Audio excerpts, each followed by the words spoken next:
speak with family members directly.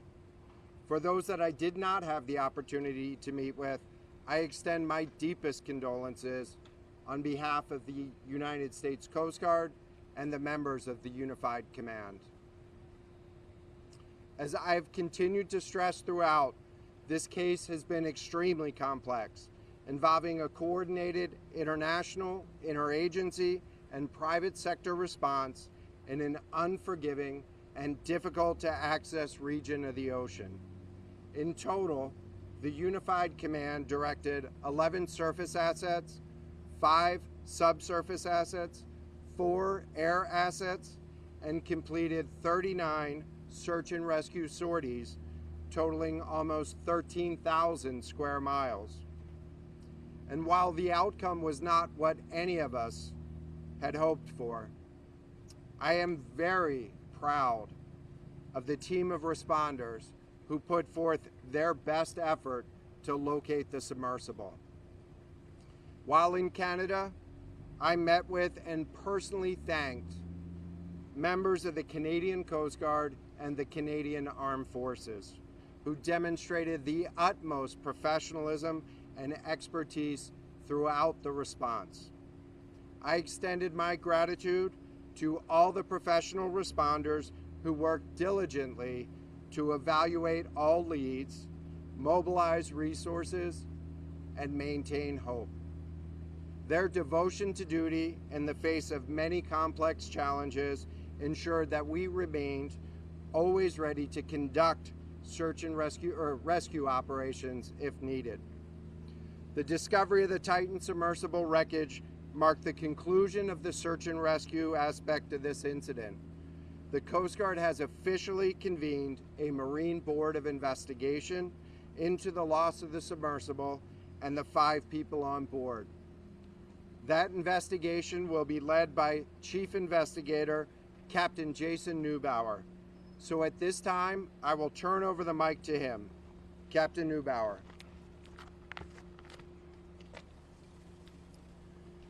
Thank you, Admiral Mauger.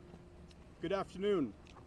Before I discuss the Coast Guard's investigation, I want to express my deepest condolences to the loved ones of the 5 individuals who perished in this tragic incident.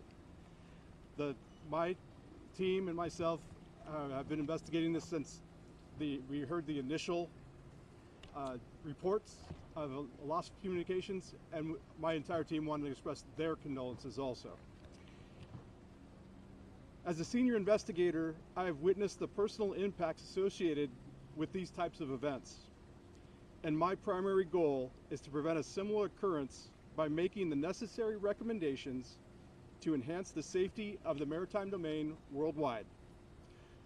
Upon receiving notification that the submersible Titan had suffered a catastrophic failure with the loss of the 5 lives on board, the Coast Guard declared a major marine casualty and convened a Marine Board of Investigation, commonly referred to as an MBI, on June 23rd. I am serving as the chair for that investigation. An MBI is the highest level of investigation the Coast Guard conducts and enables the U.S. to fully leverage investigative resources Coast Guard-wide and capitalize on an extensive network of cooperative relationships with international maritime administrations and organizations. The MBI is currently in its initial evidence collection phase, including debris salvage operations at the incident site and evidence collection in coordination with Canadian authorities in the port of St. John's, Newfoundland. After the on-scene evidence collection efforts conclude, the MBI will typically hold a formal hearing to gather additional witness testimony and evidence in a setting that is available to the public. During the course of the MBI, the board will first and primarily work to determine the cause of this marine casualty and the 5 associated deaths. The MBI, however, is also responsible for accountability aspects of the incident, and it can make recommendations to the proper authorities to pursue civil or criminal sanctions as necessary. However, any subsequent enforcement activities would be pursued under a separate investigation. The MBI is also working in close coordination with other national, domestic, and international investigative authorities, including the United States National Transportation Safety Board, Canadian Transportation Safety Board, French Marine Casualties Investigation Board, and the United Kingdom Marine Accident Investigation Branch. Upon completion of this investigation, the MBI will issue a report to the Commandant of the Coast Guard, Admiral Linda Fagan, with the evidence collected, the facts established, its conclusions, and recommendations. The final report will also be shared with the domestic and international maritime authorities I mentioned, and the International Maritime Organization, the IMO, to help improve the safety framework for submersible operations worldwide. I will now take any questions. Thank you. Can you walk us through a little bit about the evidence gathering right now? Have you already begun collecting? How does that happen? Is it remote vehicles or?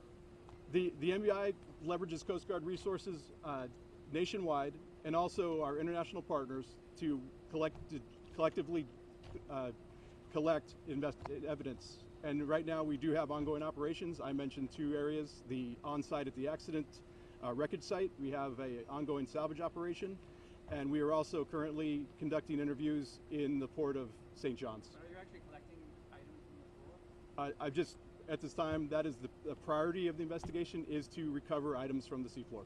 And how do you need to like photograph the site? How do you get a sense of the debris? Sir, we have already mapped the accident site and the field, and so the other factors would be part of the investigation. I don't want to get too deep into the details at this time, sir. And what other organizations beyond the Coast Guard are involved? Other international groups? Yes, sir. I listed several international maritime authorities in my opening statement, including the Canada's Transportation Safety Board, the United Kingdom's Marine Accident Investigation Branch. It's really parties under international protocols. If they have a substantially interest in the investigation, they can request to be part of the Coast Guard's Marine Board. And we've accepted that. Often citizenship of the fatalities on board would automatically make that international country or maritime administration a party to a substantially interested state and a party. Let's take another question. Sir, do you have the capability to recover these 5 bodies? And if so, have you communicated that with the family members? We are communicating with family members, and I'm not getting into the details of the recovery operations, but we are taking all precautions on site if we are to encounter any human remains. You put a lot of resources into this. Do you have an estimate on how much this cost you for this whole mission? So, as a matter of U.S. law and Coast Guard policy, the Coast Guard doesn't charge for search and rescue, nor do we associate a cost with human life. We always answer the call. And so the ocean remains an unforgiving environment, and every weekend there are risks that are taken as people go to the water with inadequate safety gear, with inadequate training, or boating while intoxicated. But we still answer the call. We conduct disciplined operations with warranted risk to put our resources and our lives at risk to save others. That's who we are. Do you think that this whole, you mentioned this investigation might impact can you talk about how this could change the risk factor that other people will take? They knew that they were taking a risk when they went into something like this. Do you think this will change regulations on what vessels people use to go into something like this? Certainly that is one of the goals of an MBI. That's an opportunity to learn from the incident and then work with our international partners worldwide to do exactly what you mentioned. Improve regulations or international safety standards so that they have improved oversight over these operations and to prevent a similar occurrence. Do you have an idea how long it will take to investigate? I can't give an estimate at this time due to the several of the international investigations going jointly and some of the evidence sharing. You really cannot give a timeline on the investigation itself. We have time for 2 more questions. Is there any plans to release any Sir, the Marine Board of Investigation will not be releasing evidence as it's collected out of concern for other investigative parties and the families involved. So that will not be occurring at this time, sir. Yeah, the Canadian authorities impounded the Polar Prince over the weekend here.